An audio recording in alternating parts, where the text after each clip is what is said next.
Last class में तुम लोगों को मैंने सिखाया था ना, क्या कहते हैं, अपथ्रस्ट वाला, ठीक है। दो लिक्विड होगा, ठीक है, और एक बॉडी को हम डालते हैं अगर दोनों लिक्विड के बीच में, और अगर वो बॉडी की डेंसिटी उन दोनों लिक्विड की डेंसिटी के बीच में है तो वो कैसे फ्लोट करता था, बीचों बीच पे फ्लोट करता था। और उसके ऊपर जो लगने वाला अपथ्रस्ट था ना, वो क्या कहते हैं, उसके वेट के इक्वल था। हमने ये वाला सब हमने किया था, ठीक है।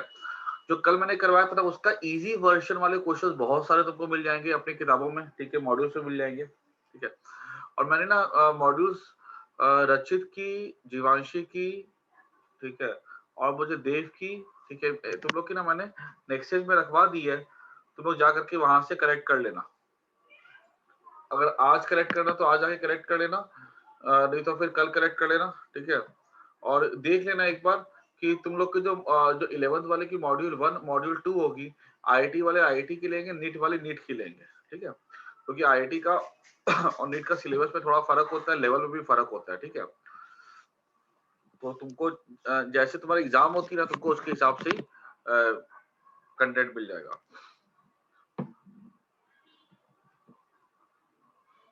आज हम लोग सीखने जा रहे हैं, एक छोटा सा एक टॉपिक होगा जिसमें कि मेल्टिंग ऑफ, एक क्वेश्चन ऐसा आएगा तुम्हारे एग्जाम में, बोला कि ना यहाँ पे कंटेनर है,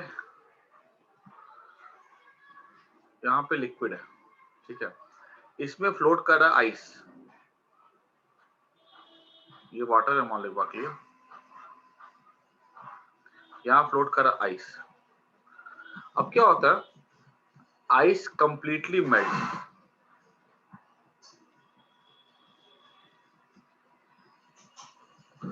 जो लेवल होगा वाटर का, जैसे ये लेवल है यहाँ तक की, ठीक है, ये लेवल यहाँ तक की है ना, तो level of water will increase, decrease, ठीक है, unchanged, ठीक है, या कांट से, ठीक है। ये ऐसा एक सवाल एग्जाम में हम लोग को मिलेगा, क्लियर। तो इसमें हम लोग कैसे डिसाइड करते हैं कि जब आइस मेल्ट करेगी तो पानी का जो लेवल है वो घटेगा, बढ़ेगा कि सेम रहेगा, ठीक है। तो हम लोग यहाँ पर इसको कैसे सॉल्व करेंगे, देखो। तो ऐसे जब भी तुम्हारे सामने क्वेश्चंस आते हैं ना, यहाँ तो मैंने आइस लिया है, कोई दूसरी बॉडी भी हो सकती है, कंसेप्ट क्या है, कंसेप्ट ये पकड़ना है ना कि जब आइस नहीं डाला था, ठीक है, तो लेवल मान लो यहाँ पे था, आइस डालने पे लेवल यहाँ तक चला जाता है, इतना हो जाएगा वॉल्यूम ऑफ लिक्विड डिस्प्लेस्ड, ठीक है ना। आइस डालने पे लेवल कहां से कहां चला गया, ऊपर चला गया थोड़ा सा, ये वॉल्यूम ऑफ डिस्प्लेस्ड हो गया, ये निकालो पहले। दूसरा, पहले तुमको ये निकालना है वॉल्यूम ऑफ लिक्विड डिस्प्लेस्ड क्या होगा, और दूसरा निकालना है तुमको कि अगर ये आइस मेल्ट करेगा, मेल्ट करने पे जो लिक्विड बनेगा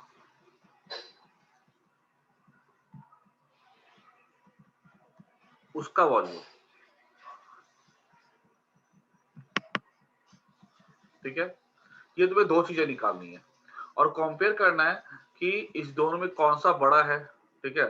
अगर मान लो ज्यादा लिक्विड बनेगा, इससे ज्यादा बनेगा, ठीक है, वॉल्यूम डिस्प्ले से ज्यादा बनेगा तो लेवल ऊपर बढ़ जाता है, कम बनेगा लेवल घट जाएगा, दोनों की वैल्यू बराबर हो जाएगी तो लेवल कैसा रहेगा, सेम रहेगा, ठीक है।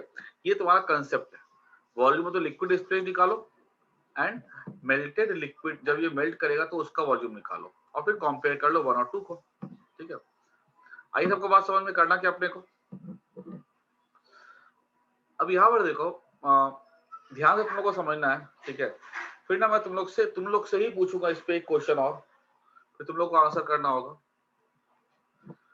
पहला मैं निकालता हूँ वॉल्यूम ऑफ लिक्विड डिस्प्लेस्ड, ठीक है, ये वॉल्यूम कितना डिस्प्लेस होगा, तो हम लिख सकते हैं volume of the liquid displaced निकालने के लिए मैं लिख सकता हूँ volume of the liquid displaced, जो कि यहाँ वाटर है, into density of water into G equal to mass of the ice into ji.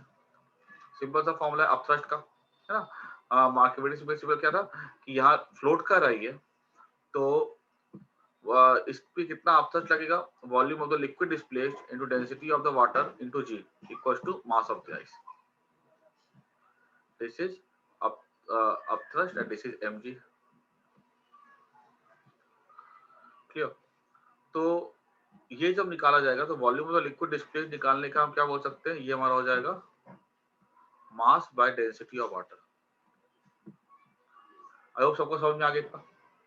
Volume of liquid displaced निकालने का सिंपल सा तरीका है यूज आर्किमिडीज प्रिंसिपल।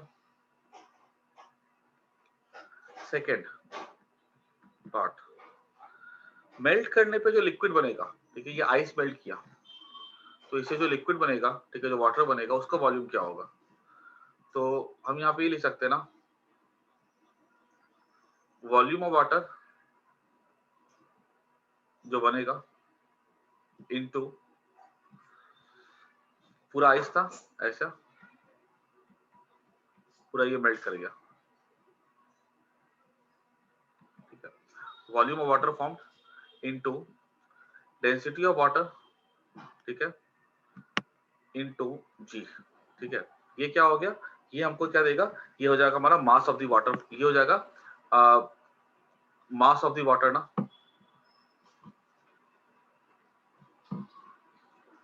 ये क्या हो गया, मास ऑफ द वाटर हो गया, वॉल्यूम ऑफ वाटर जो बना आइस के मेल्ट करने पे,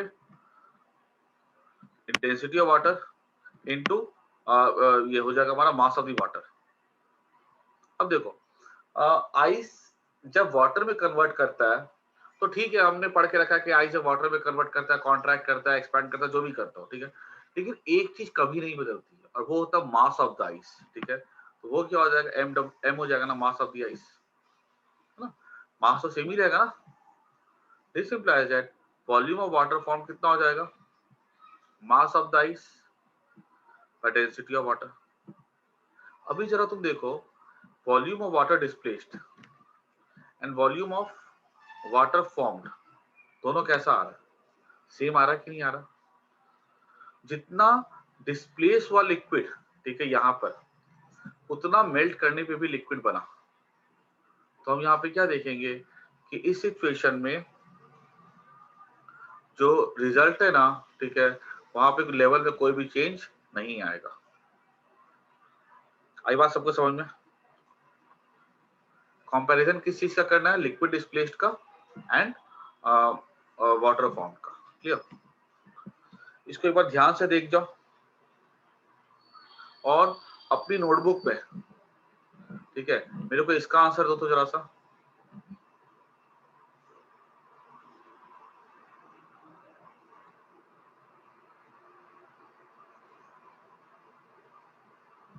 क्वेश्चन तुम्हारे सामने ये होगा ऐसा,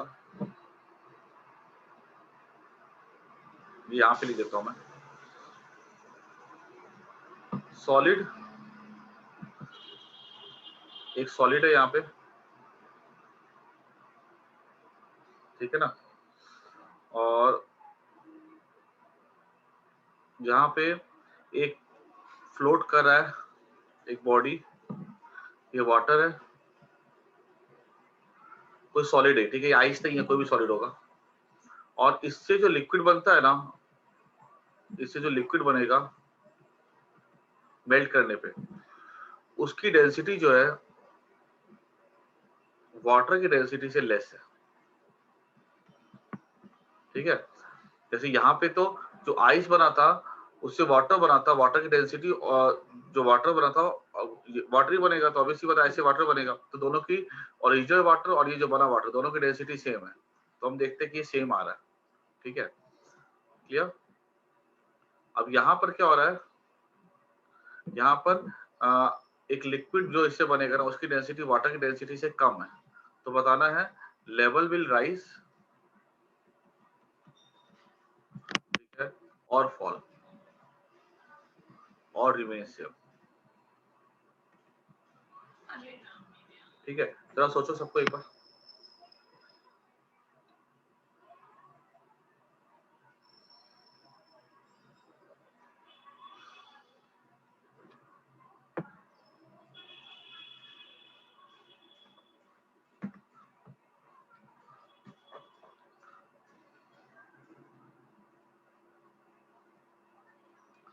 ओके, बाकी लोग क्या बोलते हो?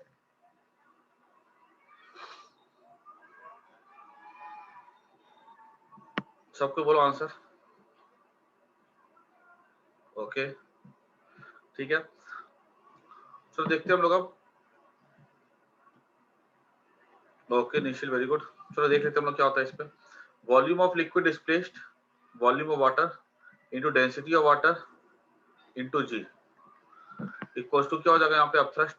इसके सॉलिड का मान लो मास m है तो एम जी, जी जी कट जाएगा तो वॉल्यूम ऑफ वाटर डिस्प्लेस्ड क्या हो जाएगा m बाय रो डब्ल्यू। ठीक है ना। ओके अब ये हमारा फर्स्ट हो गया। अगर हम यहाँ पे जब लिक्विड जब मेल्ट करेगा तो volume of liquid formed into density of liquid, ठीक है, जो ये इसके मेल्ट करने पे बनेगा equals to mass of this solid, क्योंकि इसका मास तो बदलेगा नहीं तो VL क्या हो जाएगा m बाय रो एल। अब यहाँ पे क्लियर बोला गया है कि ये रो एल कैसा है, ये छोटा है तो VL क्या होगा, VL विल बी लार्ज। मतलब लिक्विड जो मेल्ट करेगा वो ज्यादा बनेगा, ठीक है। अगर लिक्विड ज्यादा बनेगा तो VL is bigger than VW। अब लिक्विड ज्यादा बना है, ठीक है, तो ऑब्वियस ही बात है लेवल विल राइज। तुम लोगों को समझ भी अच्छे से आ गया, तुम लोगों ने सही आंसर दिया, वेरी गुड।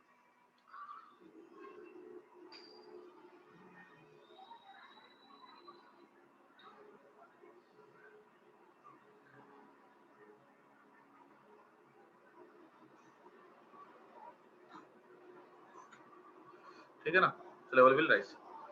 आई होप सबको क्लियर हो गया ये, ठीक है ना। तुम लोगों के पास अच्छा मॉड्यूल करेक्ट करी ना, बहुत अच्छा। उस पे से ना क्वेश्चंस भी करना, मैं तुम लोग को होमवर्क दे दूंगा, ठीक है, तुम लोग उस पे से क्वेश्चंस करना स्टार्ट कर देना, ठीक है। जो मैं आज करवाया ना मैंने, ठीक है, नीट वाला, ठीक है, उस आज जो मैंने करवाया वो नीट वाले से करवाया मैंने।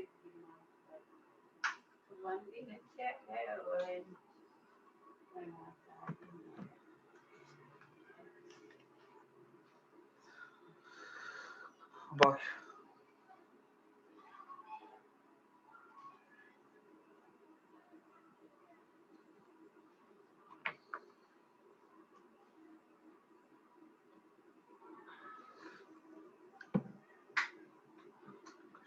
अब हम लोग थोड़ा सा पढ़ने जा रहे हैं कि नेक्स्ट हमारा टॉपिक होगा बर्नौलीज थ्योरम में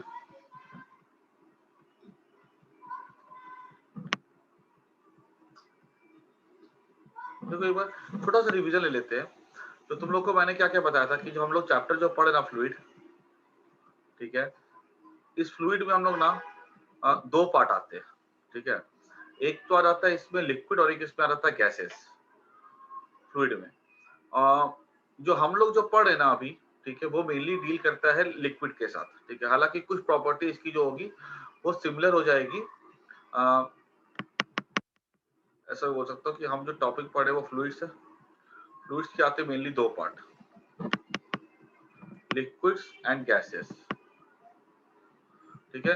गैसेस जो हम पढ़ते ना वो जाके मेनली पढ़ते हैं लोग थर्मोडायनेमिक्स में, ठीक है। जब तुम लोग आगे जाओगे ना तो तुम लोग कैसे पढ़ोगे इसको, थर्मोडायनेमिक्स में, ठीक है। और जो लिक्विड जो हम लोग पढ़ते हैं वो हम लोग अभी पढ़ रहे हैं। लिक्विड को जो हम लोग स्टडी करते नहीं, हम लोग स्टडी कर रहे हैं तीन पार्ट में, ठीक है। एक तो स्टैटिक लिक्विड, जिसमें कि हमने अभी देखा था जो लिक्विड रेस्ट में होता है, ठीक है, rest with respect to container. मान लो जैसे कि कंटेनर अगर मूव कर रहा है ना तो उसको भी स्टडी करते हैं स्टैटिक लिक्विड में, ठीक है। कंटेनर ऊपर एक्सेलरेट कर रहा है, नीचे एक्सेलरेट कर रहा है। और यहाँ पे हम पढ़ते थे फ्लोइंग लिक्विड के बारे में जिसमें लिक्विड पाइप के थ्रू बहता है। और बाकी यहाँ पे पढ़ेंगे हम लोग सरफेस टेंशन और प्लस ये विस्कोसिटी, ठीक है। याद रखना तुम्हारा जो आगे जो चैप्टर जो पूरा स्टडी होगा ना वो पूरा फ्लूइड्स को लेकर के होगा, ठीक है। जिसपे लिक्विड और गैसेस के दो पार्ट हो जाएंगे। लिक्विड वाले पार्ट में जनरली इधर से हम लोग पढ़ते हैं ये वाले पार्ट, ठीक है। उसके बाद आगे हम देखेंगे ना कि हमने वो वाला तो पार्ट पढ़ ही लिया, ये वाला स्टैटिक लिक्विड वाला, प्रेशर क्या होता है, आर्किमिडीज प्रिंसिपल हो गया, बॉयंट फोर्स हो गया, फ्लोटेशन हो गया, ठीक है। ये सारे के सारे टॉपिक जो हमने पूरे कवर कर लिया। और इसमें ना एक एक टॉपिक बचा होगा स्टैटिक लिक्विड में, ठीक है, वो दिमाग से उतर गया था, पास्कल्स लॉ, ठीक है। हालांकि छोटा सा सिंपल सा है, कुछ खास नहीं है इसमें, पहले भी तुम लोगों ने पढ़ के रखा हुआ है पास्कल्स लॉ। खाली एक वो टॉपिक बचा हुआ था, सॉरी।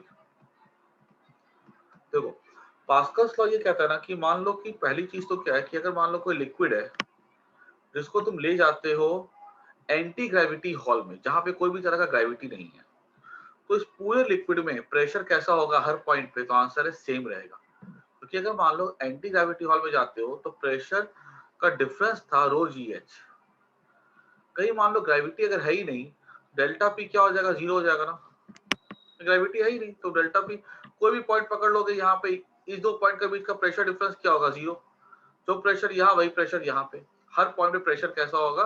सेम होगा।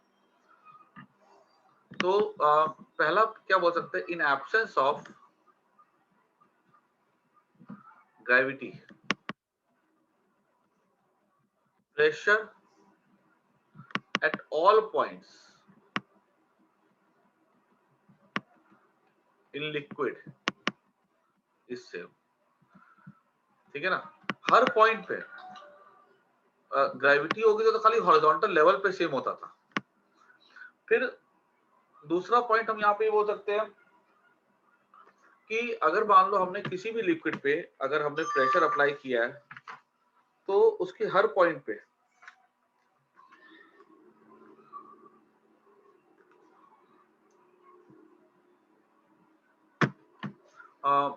जो प्रेशर का इंक्रीमेंट होता है वो कैसा होता है? सेम होता है।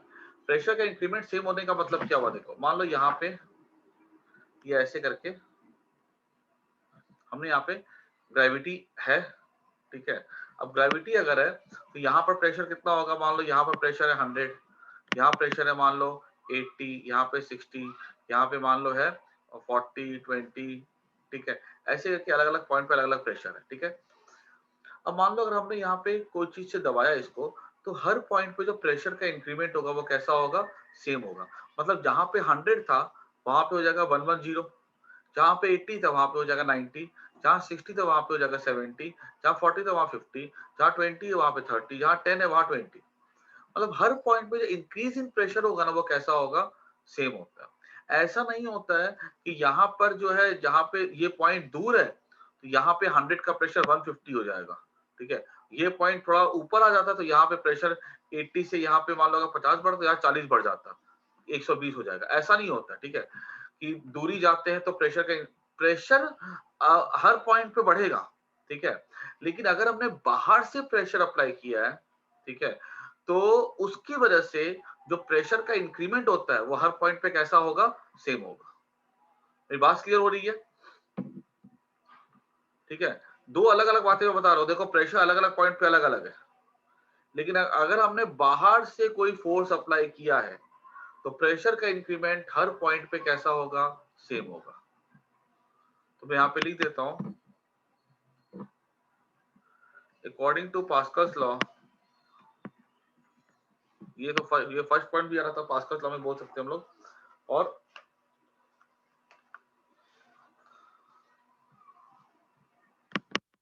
when pressure is applied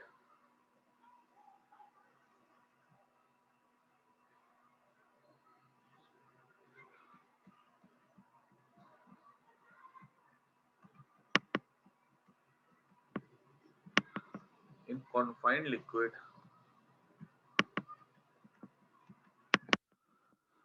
then increase in pressure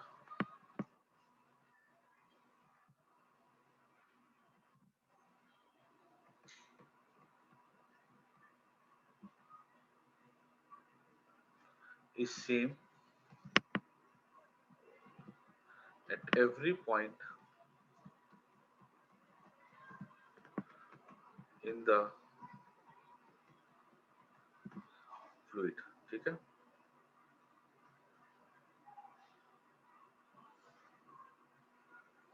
There is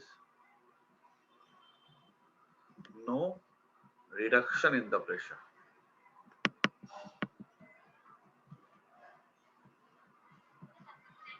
ठीक है ना, प्रेशर का कहीं भी ऐसा रिडक्शन नहीं होता है। ऐसा नहीं कि जहां से हमने पिस्टन से दबाना चालू किया, यहाँ पे प्रेशर का इंक्रीज ज्यादा हुआ तो नीचे जाके वो कम होता चला जाता है, ऐसा कुछ भी नहीं होता। ठीक है, हर पॉइंट पे प्रेशर का इंक्रीमेंट कैसा होता है, सेम होता है। जीरो के बाद इतनी, उसके बाद इसमें हम लोग कुछ डिवाइसेस भी तुम लोगों ने, जैसे कि ऐसे डिवाइस होते हैं इसको जो यूज किए जाते हैं, जिसको हम लोग कहते हैं हाइड्रोलिक लिफ्ट। क्लास 9 से पढ़ा भी होगा ये सब टॉपिक। ये पास्कल्स लॉ पे ही काम करता है। ऐसा लिया, यहां से दबाया, ठीक है, यहाँ पे इसका मान लो यहाँ पे एरिया है 1 मीटर स्क्वायर। यहाँ पे इसका एरिया मान लो 0.1 मीटर स्क्वायर। यहाँ पे हमने यहाँ पे अगर हमने मान लो कुछ प्रेशर क्रिएट किया P1, तो वही प्रेशर हमको यहाँ पर भी मिलेगा P1। याद रखना, यहाँ पे P1, यहाँ P2 मिल रहा है, तो मैं क्या बता सकता हूँ, जो मैंने प्रेशर यहाँ पे क्रिएट किया ना, वही प्रेशर मुझे यहाँ पर भी मिलेगा। तो P1 इक्वल टू P2 हो जाएगा। तो P1 मान लो अगर यहाँ पे मैंने अगर एक फोर्स अप्लाई किया मान लो 100 न्यूटन का, तो यहाँ पर मुझे कितना फोर्स आउटपुट पे मिलेगा। फोर्स सेम नहीं मिलेगा, प्रेशर सेम मिलेगा। ठीक है, जितना प्रेशर हमने यहाँ पे इंक्रीज किया है, उतना प्रेशर हमको यहाँ पे इंक्रीज करते हुए दिखेगा। P1 क्या हो जाएगा यहाँ पे, P1 हो जाएगा F1 by A1। P2 क्या हो जाएगा यहाँ पे, F2 by A2। F1 कितना है यहाँ पे, F1 100 है, एरिया कितना 0.1 है, इक्वल टू F2 कितना है यहाँ पे, F2 अपने को पता नहीं है। ठीक है, और यहाँ पे A2 कितना है, A2 यहाँ पे 1 है। तो ये मैं क्या लिख सकता हूँ, F2 यहाँ पे हो जाएगा दैट इज 1000 न्यूटन। ठीक है, ये यहाँ पे क्या हो गया, फोर्स हो गया। तो हमको यहाँ पे लगाया हमने कितना 100, यहाँ मिलता कितना है 1000। क्लियर होगी बात। और ये जो है ना, इसको हम लोग कहते हैं हाइड्रोलिक लिफ्ट। देखा, जो कार सब जो ठीक होती है, तो देखा होगा कार को हमेशा हमको क्या, कार को थोड़ा जमीन से ऊपर उठाना पड़ता है उसकी सर्विसिंग करने के लिए, उसके जो भी पार्ट पूजा ठीक करने के लिए। तो इतनी हैवी कार होती है, तो वो लोग उठाते किस मशीन से, इसी मशीन के हेल्प से उठाते हैं। कार को इसके ऊपर रख देंगे और यहाँ पे थोड़ा लाइट वेट भी अगर अप्लाई करते हैं ना, तो कार यहाँ से क्या आती है, ऑटोमेटिकली ऊपर उठ जाती है। ठीक है, this is the concept of hydraulic lift. इस तरह की मशीन है, कम फोर्स अप्लाई करके हमको बाहर में ज्यादा फोर्स मिल सकता है। क्लियर,